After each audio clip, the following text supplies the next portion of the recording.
Okay guys, so kakatapos ko lang dito sa immigration, dito sa Takasaki Immigration kasi nag-submit na naman ako ng mga requirements para sa extension ng aking stay dito sa Japan bilang isang engineer visa holder.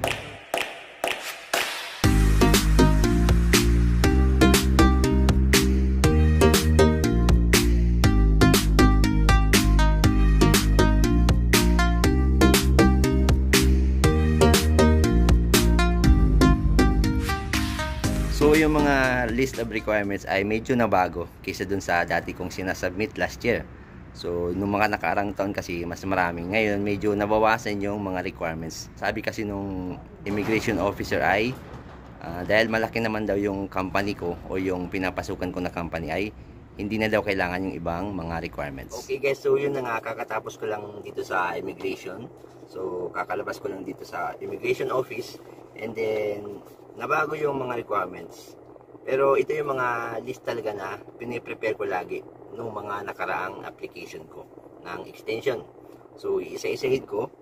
So yung una ay yung application form. So 2 page yun. Application form na kung saan ilalagay natin yung mga information natin.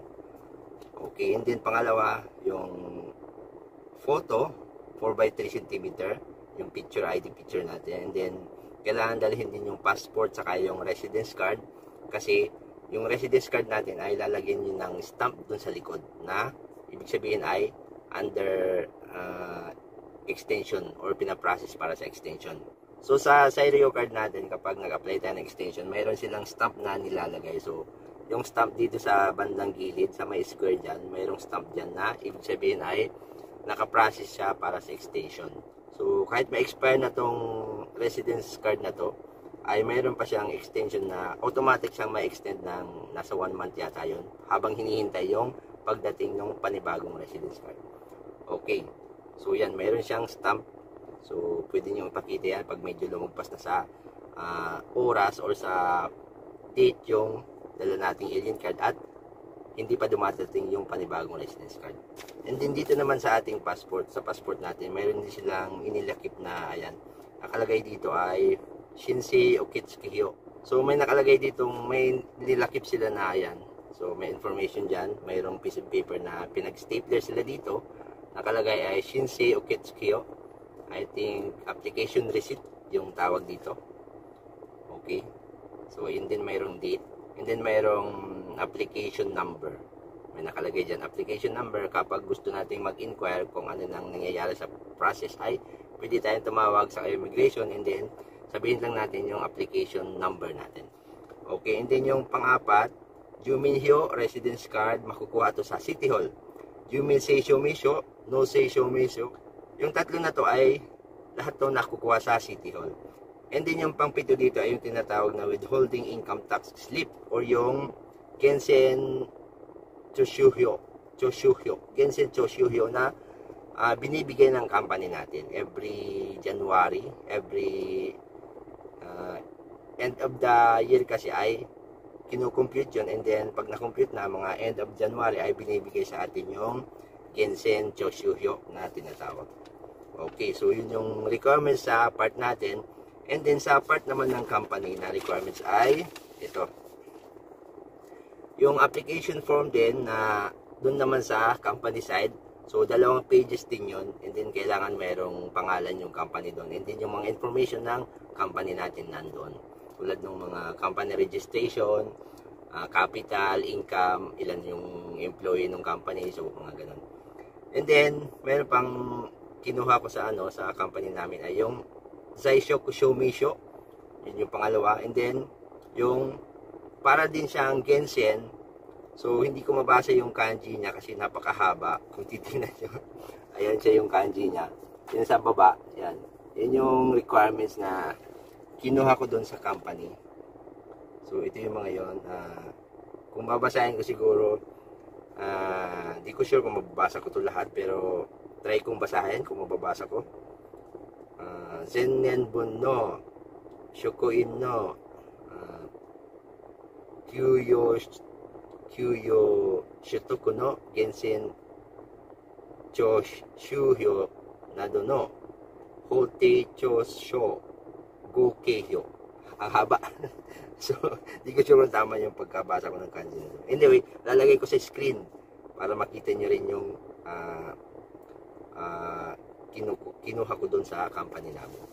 Pero, sabi nung sinubmit ko na yung requirements, mayroong mga tinanggal, kumbaga hindi na daw kailangan yon. So, ito yung mga tinanggal niya. Kasi sabi nung immigration officer na nag-check ng mga requirements ko ay, dahil medyo, pagkasabi niya, kaya siya ga okay da kara, kuriwa iranay. So, parang nagulat nga ako nung sinabing malaki daw yung company. Pero para sa akin, hindi naman gaanong kalaki yung company yung pinagtatrabuhan ko. Pero, siguro, consider na nila na malaki yun kasi nasa, yung empleyado doon ay nasa rin, mga 60 plus na empleyado. Tapos may 10 trainee yata yun. So, yun. So, yung mga tinanggal na requirements ay ito. Okay, so ito na yung mga hindi na daw kailangan. Kasi siguro dahil ay hindi naman ako naglipat ng company or same company lang din. And then sabi niya, malaki naman daw yung company. So, kaya hindi na daw kailangan ito. Saisho Kushomeisho, hindi daw kailangan. And then, Juminhyo, hindi na daw din kailangan. And then, Kaseisho Meisho, No Seisho Meisho, hindi na daw kailangan. Kasi nga, malaki naman daw yung company. And then, pati itong Genshin Choshuhyo, tinanggal niya din. Hindi na daw din ito kailangan. So, nagulat ako. Pero last year, parang kinuha to eh.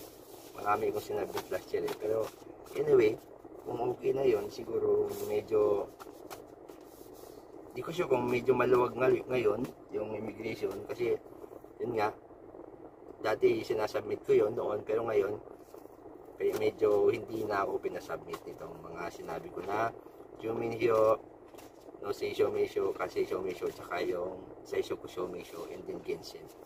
Anyway, basta yun na yung tinanggal na mga requirements. Pero para sure, kapag mag-apply kayo, gawin nyo yung mga kompletong list talaga para mapakita nyo or maibigay nyo kung ano man yung mga talagang hinihingi. And then, hindi ko lang sure kung sa ibang immigration office ay hindi ganito kaluwag or mas kibishi. Pero, yun na nga, para sigurado kayo pag pumunta kayo dito sa immigration ay mas maganda na kung hindi man kompleto or mas maganda na mayroon kayong mga extra or pasobra na requirements.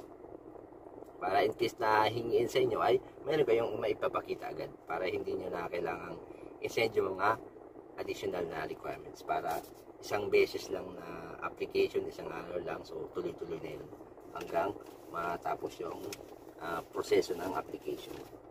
Okay, so yun na guys. So kung nagustuhan niyo yung mga ganitong video, so mag-comment po kayo sa baba and then mag-like din po kayo sa video nito and then kung hindi pa kayo nakasubscribe ay paki-subscribe naman yung ating YouTube channel. Okay guys, hanggang sa muli. Thank you for watching. Bye bye. Nagutom na ako kaya order ako dito sa sushi. Nag-drop by ako dito para makakain kasi nagugutom na ako.